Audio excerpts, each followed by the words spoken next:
Guys, magandang hapon ulit. For today's video, may nabasa ako na kanawayon. Pero nauna ang comment nung Black Dome daw na Arayata. Boss, Arayata Black Dome. What kind of Black Dome, guys? Super Dome ba? Ayun, nakikita nyo ba yon? I-release ko ito sa Paris. Pair lang, guys. Hindi ko ito i-release na stag. Bahala kayo kung ayaw nyo kunin, akin na lang to. Kasi ako talaga guys, kung nakapalo kayo sa akin, laban talaga ako. Makikita nyo yung mga laban ko talagang pinupost ko naman, no? Pinupost ko naman doon sa ating FB. Ngayon guys, dahil sa request ng Arayata Black Dome, pero nakita ko na yung RRCN. Bossing, bukas na yung RRCN ha, kasi sigurado sold out agad yun. So, Arayata Super Black Dome. Ano pa inaantay natin? Silipin natin para naman yung mga kababayan natin na OFW dyan na magmamanok ay magising habang nagdadrive, nanonood sa atin. Big shout out sa inyo mga boss. At lagi nyo tatandaan na kahit anumang pagsubok ang dumating sa inyo, tandaan nyo, pagsubok lang yan. Kung ano man yung mga nangyayari sa buhay ninyo, ibig sabihin, meron lang yang gustong iparating sa inyo. At ang iparating sa inyo ay maglibang kayo sa passion nyo. Ano ba passion nyo? Siyempre, andito kayo nanonood sa GTP, ibig sabihin, kayo ay sabungero. Kasi lahat ng subscriber ko dito, puro sabungero. So, tara, silipin natin yung ating Gengen Arayata Black Dome. Let's go! Good day and good afternoon guys. So are yung ating Arayata Black Dome. Ay Pogi, lumayo-layo ka ng konti Pogi. Baka magalit si Bossing. Nako, baka ikaw ay itawag at ikaw ay iuwi sa kanyang game farm. Alam nyo ba guys, na itong manok na to,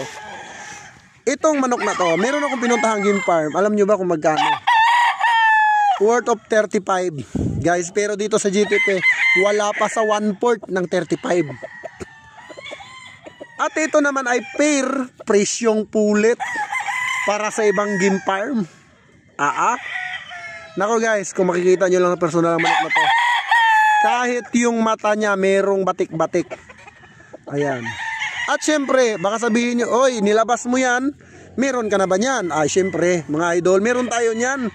Alangan naman magpapaubos tayo nyan. Yan yung hinahanap ng mga natin, kliyente. Marami po akong ganito at naglalabas ako nito pa isa-isa lamang kasi medyo makati ang price ni Gengen Arayata. So marami akong ganyan, pero ito lang muna ang ilalabas natin. Siyempre unti-unti lang guys, no? Hindi naman tayo nagmamadali kasi bawal magmadali sa buhay, no? Pag nagmadali ka, ibig sabihin minamadali mo yung buhay mo, 'di ba? Kumbaga, enjoy your life when you're still young. And when you're still young, kailangan mong magmanok kasi ito yung kaligayahan mo. Aminin mo. At syempre, no, shout out sa mga anak diyan. Pa, anong gusto mong manok? At big shoutout nga pala dun sa buyers ko kanina. Buyers ko from Quezon Province. No, talaga namang pumunta pa talaga dito at binilhan ng kanyang anak. At syempre guys, no, i-shoutout natin si Boss Alex Arellano. Ito naman yung video, picture lang bibigay natin. Sige, pakita natin yung video. Ito yung video namin. Boss, good morning guys. So, meron tayong buyers, si Boss Alex Arellano. Peso lang. Pagbilang peso, so kumuha ko natin ng Raptor na Paris. Ang breeding niya sa kanyang field. Ito yung nakuha niya, napulit. Ito yung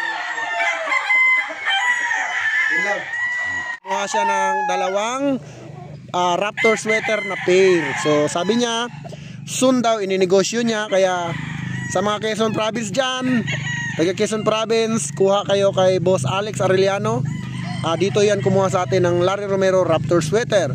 Syempre, no, isa-shoutout din natin yung kanyang anak na bumili sa kanya, na sinuportahan ang kanyang passion. Okay, shout out kay Madam Alisa Mi na bumili sa kanyang tatay ng napakagandang Larry Romero Raptor sweater. Anong gusto mong manok? Sana all na lang.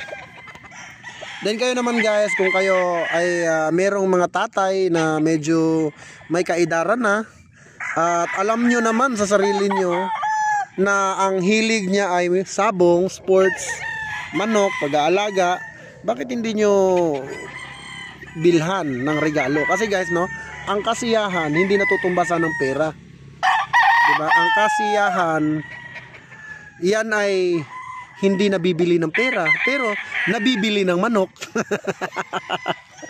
So, yun lang ang ating vlog for today guys. At ako'y sobrang dami ko pang gagawin. Maraming salamat. God bless you all. Mabuhay ang bayang Sabongero.